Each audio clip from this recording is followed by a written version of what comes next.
بسم اللہ الرحمن الرحیم۔ یہ ویڈیو کا جو ٹاپک ہے وہ ہے نیکی کیا ہے۔ قرآن پاک میں اللہ پاک نے نیکی کی بہترین ڈیفینیشن جو عطا فرمائی ہے ہمیں، وہ ہم سب کے لیے لمحہ فکریہ بھی مہیا کرتی ہے اور ہمیں یہ دعوت دیتی ہے کہ ہم نیکی کا صحیح مفہوم سمجھنے کی کوشش کریں اور اس کے مطابق اپنے اعمال کو ہم کنورٹ کریں، تاکہ وہ جو اللہ تعالیٰ کی منشا ہے اس کے مطابق ہم نیکی کر کے اور لوگوں کے ساتھ بھلائی کر کے، لوگوں کے ساتھ اچھائی کر کے، لوگوں کے ساتھ اچھا ڈیل کر کے، لوگوں کی مشکلات حل کر کے ہم اللہ کے قوانین کے مطابق ہم لوگوں کے ساتھ اللہ کے احکامات کے مطابق عمل کریں۔ سورہ بقرہ میں نیکی کے بارے میں اللہ فرماتا ہے، ترجمہ: نہیں ہے نیکی یہ کہ کر لو تم اپنے چہرے مشرق کی طرف یا مغرب کی طرف، بلکہ نیکی یہ ہے کہ آدمی ایمان لائے اللہ پر، روز آخرت پر، فرشتوں پر اور اللہ کی کتاب پر، پیغمبروں پر، اور دے مال اس کی محبت میں رشتہ داروں کو، یتیموں کو، مسکینوں کو اور مسافروں کو اور مانگنے والوں کو، اور گردن چھڑانے میں، اور قائم کرے نماز، دے زکوٰۃ، اور نیک ہیں وہ لوگ جو پورا کرنے والے ہیں عہد کو جب عہد کر لیں، اور ثابت قدم رہنے والے ہیں تنگ دستی میں اور جسمانی تکالیف میں اور جنگ کے وقت،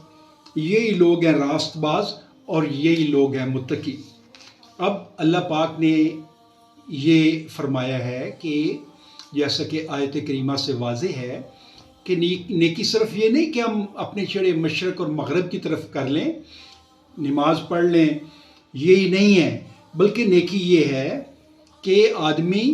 اللہ پہ ایمان لائے، روز آخرت پر ایمان لائے، اور فرشتوں پہ، کتابوں پہ، پیغمبروں پہ ایمان لائے۔ یہ پہلی کیٹیگری جو ہے وہ نیکی کی یہ ہے کہ ہم ایمان لائیں ان چیزوں پہ جن کے اوپر اللہ پاک نے حکم دیا ہے۔ دوسرا سٹیپ اس کا یہ ہے کہ دیں مال۔ اب اللہ پاک نے ایمان لانے کے بعد جو پہلی انسان کو ہدایت دی ہے کہ وہ مال دے اللہ کی محبت میں۔ اب انسان کی کمزوریاں کیا ہیں؟ مال اور اولاد انسان کی دو بڑی کمزوریاں ہیں۔ اب مسلمان میں اللہ تعالیٰ یہ دونوں کی قربانی کا جذبہ پیدا کرتا ہے اور اس کے بعد انسان متقی بنتا ہے۔ اب جو مال دینا ہے وہ ہم نے کس کو دینا ہے؟ مال دینا ہے رشتہ داروں کو، مال دینا ہے یتیموں کو، مسکینوں کو، مسافروں کو، مانگنے والوں کو۔ دولت جو اللہ تعالیٰ عطا کرتا ہے، جو ہمیں نصیب ہوتی ہے، جو ہم محنت کر کے لیتے ہیں، اس دولت کے اوپر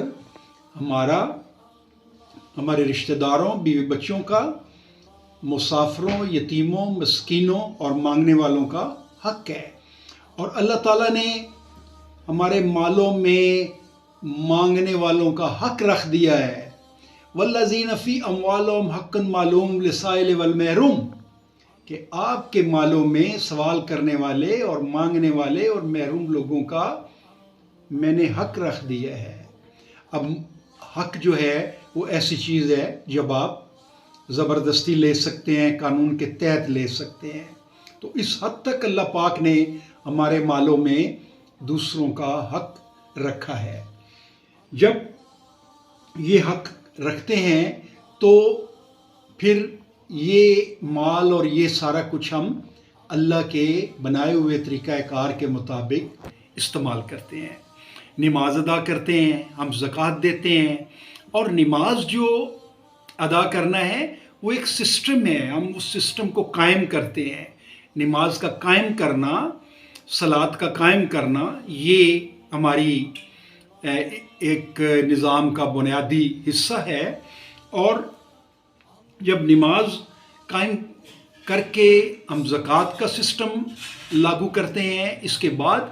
ہماری معاشرتی ذمہ داریاں آ جاتی ہیں کہ ہم عہد کو پورا کریں اور جو ہم اپنی تکلیفیں ہیں، جو ہمارے مجاہدین جنگ کرتے ہیں، جو اللہ کے راستے میں جہاد کرتے ہیں، ان کو جسمانی تکلیفیں آتی ہیں، ان کو بہت زیادہ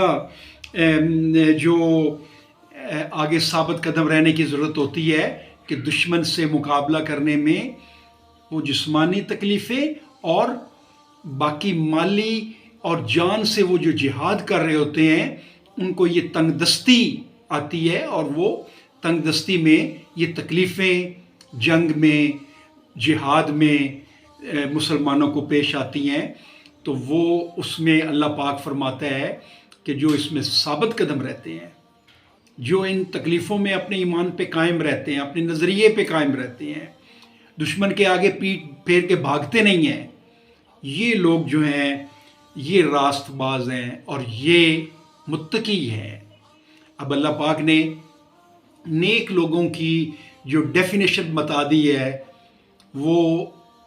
اس آیت مبارکہ میں بالکل واضح ہے، اور اس میں اب ہمیں یہ پتہ چلتا ہے کہ نیک کام اور نیک عمل کس طریقے سے کر کے کیا آبجیکٹو ہے اللہ پاک کا قرآن پاک میں،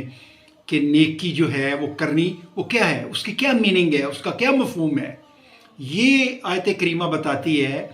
کہ نیکی یہ چیز ہے، وما علینا الا البلاغ۔